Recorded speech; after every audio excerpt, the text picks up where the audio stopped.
said yesterday they had to get rid of the stench of that collapse. 5 days later, they come out here and they played what I think the Cleveland Browns brand of football is going to be for the foreseeable future, and they did it at its best level. 171 rushing yards against a Steelers defense. Boy, has time changed. This is not what we saw in the 90s, in the 2000s, the 2010s. This is what it was. It was Hunt, it was Chubb, it was Chubb, it was Hunt.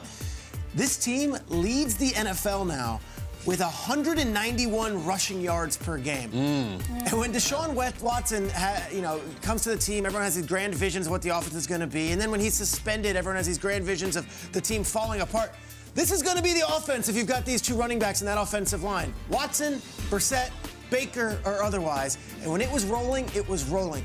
Nick Chubb, it looks like he's got Barry Sanders moments and he's got Jerome Bettis moments. This guy is so good, and then Hunt is the perfect complement. You're not going to lose many games when you have 171 rushing yards. Last week, they lost one of those. This week, it was never in doubt. I know the score was close, but in the second half, this was all Browns. And for them to be doing this against the Steelers, a team that has just haunted them, and Mike Tomlin, a coach who has had such a dominant career over them, was such an important statement. The Browns are 2-1. They're 2-1 without Watson. They're 2-1, including the worst collapse you could ever imagine in an NFL season. 2-1. They're atop the division right now, and I think they're in a pretty good spot knowing what they are identity-wise. They showed it last night. Yeah, Peter, absolutely. It had a different feel last night because it's not just a win. It's the way that they beat the Steelers' defense up. It's not something that you normally see in this rivalry, and yet it's vintage Cleveland Browns, right? I mean, this is Ernest Biner and Kevin Mack all over again, all right? And no Tim Manoa at a fullback right now, but when you look at this offense, they're physical, all right, up front. The offensive line, they were talking about him, Wyatt Teller and Joel Bitonio. Jack Conklin made his first game back last night. They dominated that line of scrimmage. But I'm glad Tom Pelissero got Jacoby Brissett, because the one thing that I love about what Jacoby has done is he's just come into this scenario in Cleveland that could be very negative for a lot of other people. Handled it so well. And I love what he's bringing to this offense. I love that he's throwing fastballs. He's got quarterback sneaks. I think it's phenomenal. And I love the energy that he's bringing to this offense.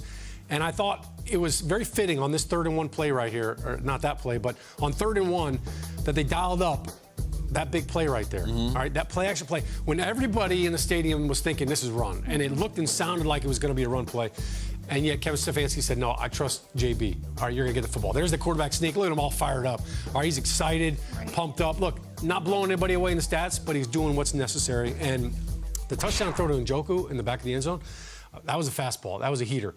And I love that Jacoby Brissett is all about the other guys. And after the game, he rocked a T-shirt that I think you would appreciate, Kyle. What do you got? All right, do we have the T-shirt that Jacoby Brissett rocked? NFL Jam. Look at his boys shouting out Bitonio and Teller.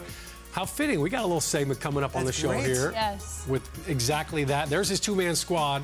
I love Jacoby Brissett. I love what he's doing right now. I love the way he's doing it, and I love that he represents the Cleveland Browns right now. That's great. So that is the Mark Price and Brad Doherty template right there. It's great. I love the quarterback. I love the running game. To me, this was a Stefanski night, and this was a Stefanski win.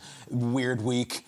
Weird month, weird year, over and over for the strangest offseason, the most toxic offseason, and then to have an unimaginable loss in which there's a players-only meeting, there's fingers pointing online. It is all getting away from you. You need someone to say, not this week. And remember when they lost that game? The first thing Stefanski said is, we can't feel sorry for ourselves. We have a game Thursday night against the Steelers at home.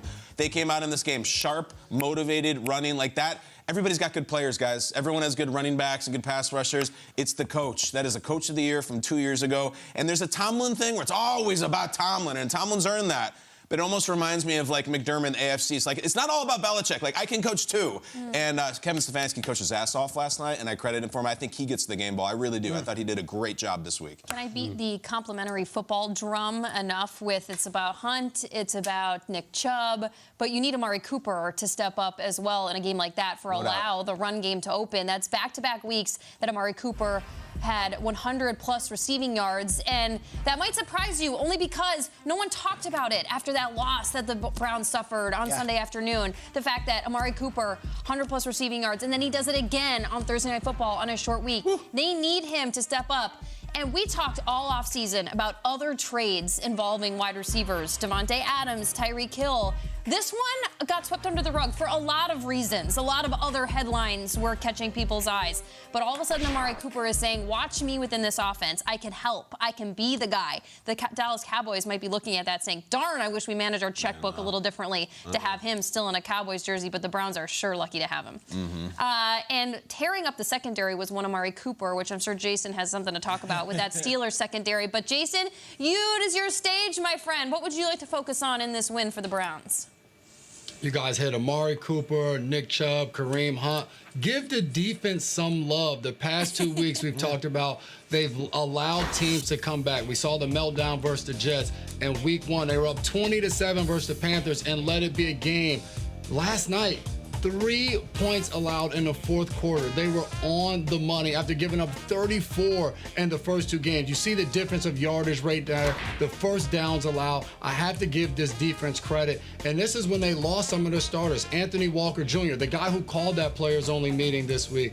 Jeremiah Owusu-Koramoah, he was out. So they had some of the backup step up, and they played really well. And I have to give credit to this Cleveland Browns secondary because throughout the week, we talked about the miscommunications. Denzel Ward took to Twitter to say it wasn't his fault on the Corey Davis touchdown versus the Jets. But they showed up and they played well last night. The incredible catch by George Pickens was the only pass or only explosive play down the field that they gave up to this Pittsburgh Steelers defense. To this Pittsburgh Steelers offense. So a lot of credit to that Cleveland Browns defense stepping up on prime time, helping their team get the win.